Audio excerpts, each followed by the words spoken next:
আসসালামু আলাইকুম। অবিরাম বাংলা সংবাদে সবাইকে স্বাগত জানাচ্ছি। তানিয়া ইসলাম রাত্রির শুরুতেই বিআরবি কেবলস সংবাদ শিরোনাম। গাজায় ট্রাম্পের শান্তি প্রস্তাবে সাড়া দিল হামাস, সব জিম্মিকে মুক্তির ঘোষণা। হামলা বন্ধের আহ্বান ট্রাম্পের, অভিযান সীমিত করার নির্দেশ নেতানিয়াহুর। ফেব্রুয়ারিতে নির্বাচনকে ঘিরে নেতাকর্মীদের ভোটের প্রস্তুতি নেওয়ার নির্দেশ দিয়েছেন তারেক রহমান। যুক্তরাষ্ট্র থেকে দেশে ফিরে জানালেন মির্জা ফখরুল।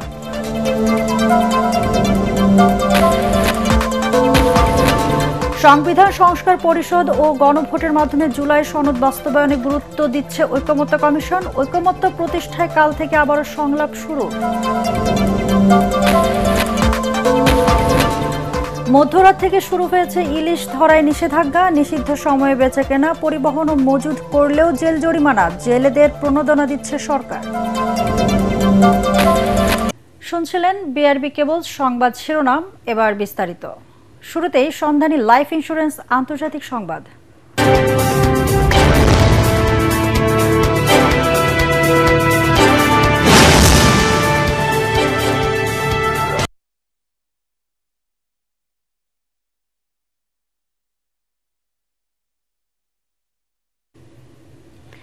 ফিলিস্তিনের গাজা উপত্যকায় ট্রাম্পের শান্তি পরিকল্পনার আলোকে সব জিম্মিকে মুক্তি দিতে রাজি হয়েছে হামাস। নিরপেক্ষ সরকারের কাছে শাসনভার হস্তান্তর করতেও রাজি তারা। শান্তি প্রস্তাবে সাড়া দেওয়ায় ইসরায়েলকে অবিলম্বে গাজায় বোমা হামলা বন্ধের আহ্বান জানিয়েছেন মার্কিন প্রেসিডেন্ট। শান্তি পরিকল্পনা বাস্তবায়নে ইতিবাচক নেতানিয়াহু প্রশাসনও।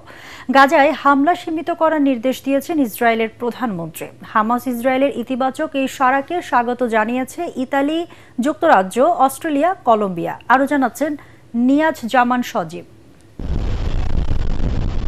লাখো মানুষের বাস্তুচ্যুতি ও মৃত্যুর পর ফিলিস্তিনের গাজায় দীর্ঘদিনের সংঘাতের অবসান এবং একটি টেকসই শান্তির সম্ভাবনা দেখা দিয়েছে। অবশেষে মার্কিন প্রেসিডেন্ট ডোনাল্ড ট্রাম্পের প্রস্তাবিত ২০ দফা গাজা শান্তি পরিকল্পনার আলোকে জীবিত ও মৃত সব ইসরায়েলি জিম্মি মুক্তি দিতে সম্মত হয়েছে ফিলিস্তিনের সশস্ত্র সংগঠন হামাস। হামাস জানিয়েছে, ইসরায়েল যদি যুদ্ধের রেখা থেকে তাদের বাহিনী প্রত্যাহার করে এবং মানবিক সহায়তা প্রবেশের পথ খুলে দেয়, তাহলেই তারা জিম্মিদের মুক্তি দেবে। বর্তমানে গাজায় ৪৮ জন জিম্মি রয়েছে, যাদের মধ্যে অন্তত ২০ জন জীবিত। এদিকে অবিলম্বে গাজায় বোমা হামলা বন্ধের আহ্বান জানিয়েছেন মার্কিন প্রেসিডেন্ট ডোনাল্ড ট্রাম্প। তার আহ্বানে সাড়া দিয়ে গাজায় হামলা সীমিত করার নির্দেশ দিয়েছেন ইসরায়েলের প্রধানমন্ত্রী বেনিয়ামিন নেতানিয়াহু। এসব উদ্যোগকে স্বাগত জানিয়েছে ইতালি, অস্ট্রেলিয়া, কলম্বিয়ার মতো দেশগুলো। এর আগে ডোনাল্ড ট্রাম্প হামাসকে তার ২০ দফা শান্তি পরিকল্পনা মেনে নেওয়ার জন্য রোববার সন্ধ্যা ৬টা পর্যন্ত সময় বেঁধে দেয়। তিনি হুঁশিয়ার করে বলেন, যদি তারা সম্মত না হয় তাহলে গাজায় নরক নেমে আসবে। নিয়াজ জামান সজীব, এটিএন বাংলা। আগামী ফেব্রুয়ারিতে নির্বাচন নিয়ে কোনো সন্দেহ নেই বলে জানালেন বিএনপি মহাসচিব মির্জা ফখরুল ইসলাম আলমগীর। সেই অনুযায়ী নেতাকর্মীদের ভোটের প্রস্তুতি নিতে দলের ভারপ্রাপ্ত চেয়ারম্যান তারেক রহমান নির্দেশ দিয়েছেন বলে জানান তিনি। জাতিসংঘ অধিবেশন শেষে গত রাতে দেশে ফিরে বিমানবন্দরে মির্জা ফখরুল আরও বলেন, প্রধান উপদেষ্টার সাথে যুক্তরাষ্ট্র সফর সফল হয়েছে। রিপোর্টে জানাচ্ছেন মাহবুব কবির চপ্পল। বিএনপি মহাসচিব মির্জা ফখরুল ইসলাম আলমগীরের আগমন উপলক্ষে হজরত শাহজালাল আন্তর্জাতিক বিমানবন্দরে নেতাকর্মীদের ঢল নামে। শুক্রবার রাত ১১টার দিকে অবতরণ করেন তিনি। জাতিসংঘের ৮০তম অধিবেশনে যোগ দিতে প্রধান উপদেষ্টার সাথে যুক্তরাষ্ট্রে যান মির্জা ফখরুল সহ জামায়াত ও এনসিপির নেতারা। ১২ দিনের সফর শেষে তিনি বলেন, জাতীয় ঐক্য দেখাতেই প্রধান উপদেষ্টা তাদের সফর সঙ্গী করেছেন, যা সফল হয়েছে বলে দাবি করেন তিনি। প্রথমবারের মতো আমাদের ভারপ্রাপ্ত আমাদের তত্ত্বাবধায়ক সরকারের মাননীয় প্রধান উপদেষ্টা তিনি জাতীয় ঐক্য প্রদর্শন করবার জন্য কয়েকটি দলকে তিনি আমন্ত্রণ জানিয়েছিলেন। সেদিক থেকে এটা অবশ্যই একটা সফল হয়েছে। যুক্তরাষ্ট্রের বিমানবন্দরে মির্জা ফখরুল সহ এনসিপির নেতাদের লাঞ্ছিত করে আওয়ামী লীগের কর্মীরা। এ বিষয়েও কথা বলেন বিএনপির মহাসচিব। আপনার উপস্থিতিতে সেখানে একটু অপ্রীতিকর ঘটনা ঘটেছে। এগুলো কোনো ব্যাপার না, আমরা এগুলো খুব বড় মনে করি না, এটা বাংলাদেশে অতীতেও ঘটেছে এবং এটা হচ্ছে আওয়ামী লীগের একটা কালচার আপনার এই সমস্যাগুলো তৈরি করা। মির্জা ফখরুল বলেন, আগামী ফেব্রুয়ারিতে নির্বাচন নিয়ে কোনো সংশয় নেই।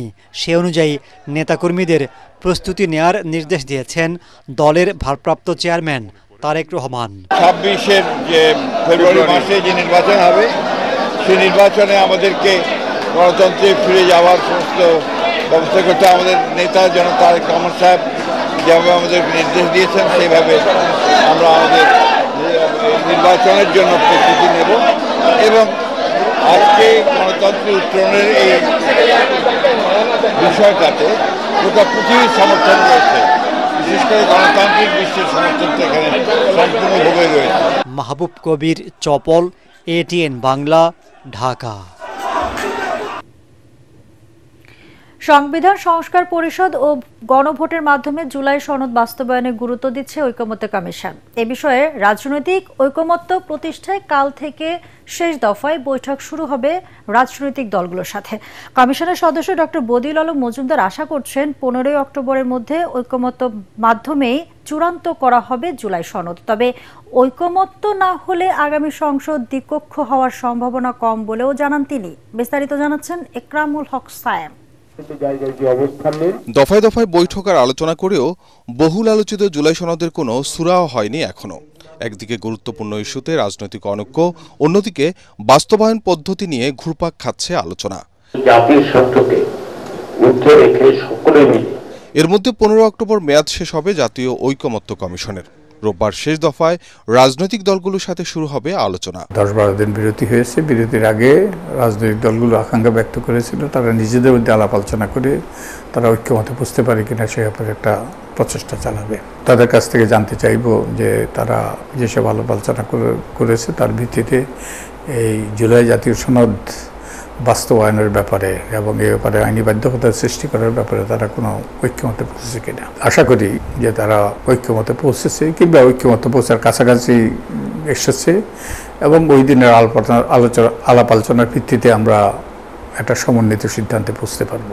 84টি সংস্কার প্রস্তাব নিয়ে তৈরি হচ্ছে জুলাই জাতীয় সনদ, যার 8-10টি বিষয়ে নোট অব ডিসেন্ট দিয়েছে বিএনপি ও সমমনা দলগুলো। অন্তর্বর্তী সরকারের আমলে নয়, আগামী সংসদেই সংবিধান সম্পর্কিত প্রস্তাবগুলোর বাস্তবায়ন চায় বিএনপি। অন্যদিকে নির্বাচনের আগেই জুলাই সনদ বাস্তবায়ন এবং এ নিয়ে গণভোটের পক্ষে জামাত, আর গণপরিষদ নির্বাচনের মাধ্যমে সংবিধান সংস্কার চায় এনসিপি। এদিকে বিশেষজ্ঞদের পরামর্শ জুলাই সনদ বাস্তবায়নে বিশেষ সাংবিধানিক আদেশ জারি করা। এসব মতামত ও পরামর্শ আমলে নিয়ে প্রস্তাব চূড়ান্ত করছে ঐকমত্য কমিশন, যেখানে গণপরিষদের পরিবর্তে সংবিধান সংস্কার পরিষদ এবং গণভোটকে গুরুত্ব দেওয়া হচ্ছে। একটা পক্ষ তো বলে যে এটা আগামী সংসদ বাস্তবায়ন করবে, কিন্তু অধিকাংশ দলই কিন্তু এর বিপক্ষে। অধিকাংশ দলই চায় যে সরকারের আমলেই এগুলো বাস্তবায়িত হোক। তো এই জন্য কনস্টিটিউশন অর্ডার, সংবিধান অর্ডার, এই ধরনের প্রস্তাব আছে আমাদের বিশেষজ্ঞদের পক্ষ থেকে। কনস্টিটিউশন অর্ডার মাধ্যমে যেগুলো গৃহীত হবে সেগুলো গণভোটের মাধ্যমে এগুলো জনগণের সম্মতি নেওয়া হবে। তারপরে গণপরিষদের প্রস্তাবও আছে এবং একই সাথে গণপরিষদ এবং সংসদ একই বডি দুইটা দায়িত্ব পালন করার এই রকম প্রস্তাবও আছে। ডক্টর বদিউল আলম মজুমদার জানান, রাজনৈতিক অনৈক্যের কারণে আগামী সংসদ দ্বিকক্ষ হওয়ার সম্ভাবনা খুবই কম। দ্বিকক্ষ বিশিষ্ট সংসদ প্রতিষ্ঠার বিষয়ে বেশিরভাগ রাজনৈতিক দল একমত হলেও এর গঠন প্রক্রিয়া নিয়ে ঐকমত্য না হওয়ায় তা ঝুলে যেতে পারে। এই নির্বাচনের মাধ্যমে হওয়ার সম্ভাবনা খুব ক্ষীণ, যদি না কোনো মিরাকল ঘটে। যখন জুলাই জাতীয় সনদ তারা সংবিধানে অন্তর্ভুক্ত করবে তখন তারা সিদ্ধান্ত নিতে পারে যে তারা একটা উচ্চকক্ষ গঠনের তারা সিদ্ধান্ত নিতে পারবে। বিএনপি যেভাবে দ্বিকক্ষ চায় যে নিম্নকক্ষের আসনের অনুপাতে উচ্চকক্ষের আসন ভাগ হবে, কিন্তু অধিকাংশ দল চায় সংখ্যানুপাতিক পদ্ধতিতে উচ্চকক্ষ নির্বাচিত হবে। দলগুলোর মধ্যে ঐকমত্য না হলে বিশেষজ্ঞদের পরামর্শ নিয়ে সুপারিশমালা চূড়ান্ত করে 9 অক্টোবরের মধ্যে সরকারের কাছে জমা দিতে চায় ঐকমত্য কমিশন। একরামুল হক সায়েম, ATN বাংলা, ঢাকা। আওয়ামী লীগ যেই পথে পালিয়েছে জাতীয় পার্টিও সেই পথে যাবে বলে মন্তব্য করেছেন জুলাই গণ অভ্যুত্থানের অন্যতম সমন্বয়ক এনসিপির উত্তরাঞ্চলের মুখ্য সংগঠক সার্জিস আলম। তিনি বলেন, আওয়ামী লীগকে স্বৈরাচার হিসেবে প্রতিষ্ঠিত করতে সহযোগিতা করেছে জাতীয় পার্টি। এখন জাতীয় পার্টি সাধু সাজলে বাংলাদেশের মানুষ সেটা মেনে নেবে না বলেও জানান সার্জিস। জাতীয় পার্টির রাজনীতিকে বাংলাদেশে নিষিদ্ধ করার দাবিও করেন তিনি। গতরাতে ঠাকুরগাঁও জেলা মুক্তিযোদ্ধা কমপ্লেক্সে দলটির নেতাকর্মীদের সঙ্গে মতবিনিময় শেষে এনসিপির নেতা এসব কথা বলেন। দলের প্রতীকের বিষয়ে সার্জিস আলম বলেন, এনসিপির মার্কা সাপ্লাই হবে। আমাদের সরাসরি অনাস্থা থাকবে নির্বাচন কমিশনের উপরে নির্বাচনের ক্ষেত্রে, কারণ এইটুকু একটা চাপ যে নির্বাচন কমিশন সামলে উঠতে পারবে না, সেই নির্বাচন কমিশন কিভাবে পুরো দেশে আমাদেরকে একটা ফেয়ার ইলেকশন দিবে। স্কুল লেভেলে যেই দল, ইভেন যদি এনসিপিরও কেউ ছাত্র রাজনীতির কমিটি দেয়, আপনারা এটা একদম শক্তভাবে প্রতিবাদ জানাবেন। আমরা আমাদের জায়গা থেকে যেহেতু দলীয়ভাবে এটাকে সাপোর্ট করি না, আমরা দলীয়ভাবে কর্মসূচির মাধ্যমে এটার প্রতিবাদ জানাবো। মা ইলিশ রক্ষা ও ঝাটকা সংরক্ষণের জন্য মধ্যরাত থেকে শুরু হয়েছে মাছ আহরণ, বিক্রয়, বহন ও মজুদের উপর সরকারের নিষেধাজ্ঞা। মৎস্য বিভাগ ও জেলা প্রশাসনের পক্ষ থেকে জেলেদের সচেতন করতে চলছে প্রচারণা। নিষেধাজ্ঞার সময়ে জেলেদের প্রণোদনা হিসেবে 25 কেজি করে চাল দেওয়া হবে। এখন ইলিশের প্রধান প্রজনন মৌসুম, এই কারণে মা ইলিশ ডিম ছাড়ার জন্য সাগর থেকে মিঠা পানিতে আসে। এর আগে মা ইলিশ রক্ষা ও ঝাটকা সংরক্ষণের জন্য সাগর, মোহনা, উপকূলীয় এলাকা ও বরিশাল সহ দেশের 20টি জেলার ইলিশ সহ সব ধরনের মাছ ধরা 4 অক্টোবর থেকে 25 অক্টোবর পর্যন্ত আহরণ, বিক্রি, মজুদ ও বহন নিষিদ্ধ করে সরকার। দেশের 18টি জেলায় শুধুমাত্র ইলিশ ধরা বন্ধ ঘোষণা করা হয়েছে। নির্মল বাতাসে মানব মনে দোলা দিয়ে যাচ্ছে অপরূপ সৌন্দর্যের প্রতীক কাশফুল। তাই তো অবসর পেলেই কাশফুল দেখতে ছুটে যাচ্ছেন দর্শনার্থীরা। তারা বলছেন, কুড়িগ্রামে পর্যটন কেন্দ্র না থাকায় কাশবনে ঘুরতে যাচ্ছেন সবাই। প্রকৃতির অপরূপ সৌন্দর্যের সাথে তরুণ প্রজন্মকে পরিচয় করে দিতে চরাঞ্চলের কাশবনে নিয়ে যাওয়া উচিত বলে মনে করেন স্থানীয় শিক্ষাবিদরা। কুড়িগ্রাম প্রতিনিধির পাঠানো তথ্যচিত্রে আরও জানাচ্ছেন মিজান শাহজাহান।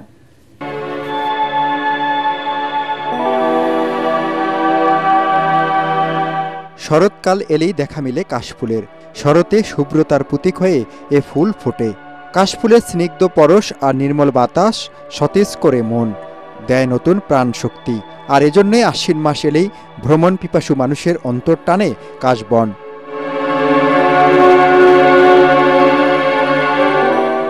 ইট পাথরের নগরীতে খুব একটা কাশফুল দেখা না গেলেও নদী অববাহিকায় বালু মাটিতে দেখা যায় দিগন্ত জোড়া কাশবন। প্রাকৃতিক সৌন্দর্য দেখার জন্য আমরা সবাই মিলে এখানে ঘুরতে আসছি। এত সুন্দর একটি জায়গা, প্রতি বছরে এখানে কাশফুল ফোটে, অনেক দূর দূরান্ত থেকে মানুষ আছে। কুড়িগ্রাম জেলার উপর দিয়ে বয়ে গেছে ছোট বড় 16টি নদী। ধরলা, তিস্তা, দুধকুমার, ব্রহ্মপুত্র সহ সব নদীর অববাহিকায় জেগে ওঠা চরেই ফুটেছে কাশফুল। বন্ধুবান্ধব, পরিবার পরিজন নিয়ে অনেকেই ভিড় জমাচ্ছেন এসব কাশবনে। নৌকায় ঘুরে বেড়ানো আর সেলফি তুলে ক্যামেরাবন্দি করছেন মৌসুমী এ সৌন্দর্যকে। কেউ আবার 2-4টা কাশফুল ছিঁড়ে তৈরি করছেন ফুলের তোড়া। গ্রামীণ পরিবেশ, তাও আবার সূর্যাস্তের সময়, এরকম ভাবে অনেকেই আসে ঘুরতে। কাশফুল ঘাস জাতীয় উদ্ভিদ, এটি প্রাকৃতিকভাবে জন্মে থাকে। কাশবনকে কেন্দ্র করে কুড়িগ্রামে পর্যটন কেন্দ্র গড়ে তোলার পক্ষে মত দিয়েছেন স্থানীয় শিক্ষাবিদরা। পর্যটকের আগমন ঘটছে, এটিকে যদি আরও শিল্পসম্মত উপায়ে রূপদান করা যায়, তাহলে শুধু কুড়িগ্রাম জেলা নয়, দেশ থেকে এমনকি বিদেশ থেকেও এখানে পর্যটকদের আগমন ঘটবে। পর্যটন কেন্দ্রে রূপ দিতে হলে আশপাশে উন্নত আবাসন ব্যবস্থা ও নিরাপত্তা বলয় নিশ্চিত করতে হবে। পাশাপাশি লাগবে যোগাযোগ ব্যবস্থার আধুনিকায়ন। Bureau report, ATN Bangla. এবারে সন্ধানী লাইফ ইন্স্যুরেন্স আন্তর্জাতিক সংবাদ।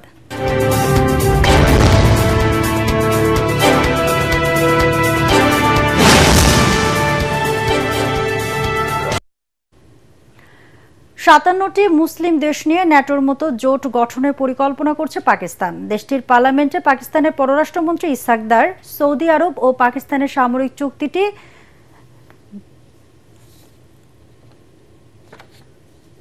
বিস্তারিত হয়ে পশ্চিমাদের সামরিক ন্যাটোর মতো একটি শক্তিশালী সামরিক জোটে পরিণত হবে বলেও আশা করেন তিনি। একই ধরনের চুক্তি নিয়ে একাধিক আরব ও মুসলিম দেশ পাকিস্তানের সাথে আলোচনা করেছে বলেও জানান তিনি। পাকিস্তানে গত মে মাসে অপারেশন সিঁদুর নামে হামলা চালায় ভারত। তো ওই সময় দুই দেশের মধ্যে 4 দিনব্যাপী রক্তক্ষয়ী সংঘর্ষ হয়েছে। পাক পররাষ্ট্রমন্ত্রী বলেন, যদি তখন চুক্তিটি থাকতো তাহলে পাকিস্তানে ভারতের হামলাটি সৌদির উপরও হামলা হিসেবে বিবেচিত হতো। এবার খেলার সংবাদ।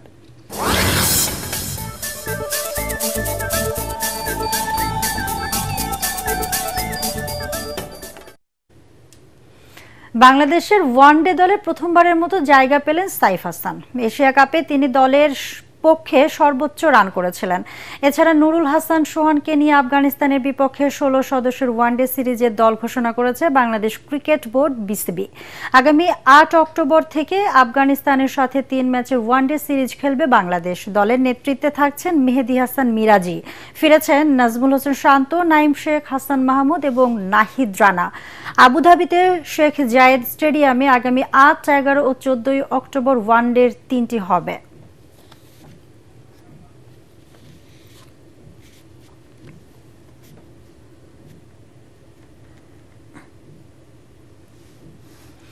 শেষ করার আগে বিআরবি কেবল সংবাদ শিরোনাম আরেকবার। গাজায় ট্রাম্পের শান্তি প্রস্তাবে সাড়া দিল হামাস, সব জিম্মিকে মুক্তির ঘোষণা। হামলা বন্ধের আহ্বান ট্রাম্পের, অভিযান সীমিত করার নির্দেশ নেতানিয়াহুর। ফেব্রুয়ারিতে নির্বাচনকে ঘিরে নেতাকর্মীদের ভোটের প্রস্তুতি নেওয়ার নির্দেশ দিয়েছেন তারেক রহমান। যুক্তরাষ্ট্র থেকে দেশে ফিরে জানালেন মির্জা ফখরুল।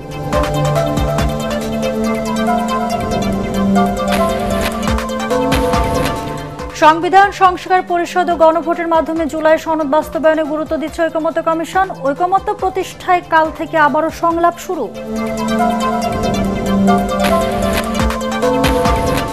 মধ্যরাত থেকে শুরু হয়েছে ইলিশ ধরা নিষেধাজ্ঞা। নিষিদ্ধ সময় বেচাকেনা, পরিবহন ও মজুত করলেও জেল জরিমানা। জেলেদের প্রণোদনা দিচ্ছে সরকার। দর্শক, পরবর্তী সংবাদ দেখার আমন্ত্রণ জানিয়ে এখনকার মতো শেষ করছি। এটিএন বাংলা সংবাদ ইউটিউবে দেখতে ব্রাউজ করুন youtube/ATN বাংলা নিউজ। ধন্যবাদ সবাইকে।